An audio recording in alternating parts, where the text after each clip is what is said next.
রাজ্যে ভোটার তালিকার বিশেষ নিবিড় সংশোধন এসআইআর এর কাজ জোর কদমে চলছে।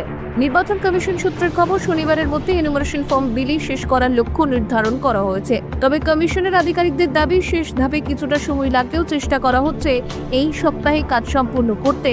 4 নভেম্বর থেকে বুথ লেভেল অফিসারেরা বাড়ি বাড়ি গিয়ে ফর্ম বিলি করছেন। কিন্তু ফর্ম কে পূরণ করবেন, কোন ভাষায় লিখতে হবে বা কোন কালি ব্যবহার করা উচিত, এসব নিয়ে তৈরি হয়েছে বিভ্রান্তি।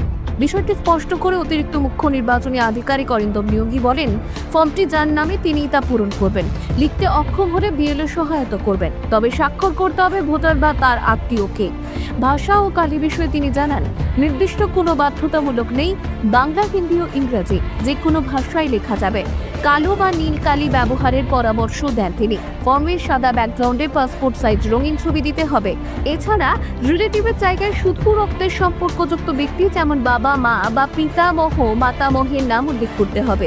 ভুল তথ্য সংশোধনের ক্ষেত্রে পেন থ্রু করে পাশে সই করে সঠিক তথ্য লিখতে হবে বলেই জানিয়েছেন অরিন্দম নিয়োগী।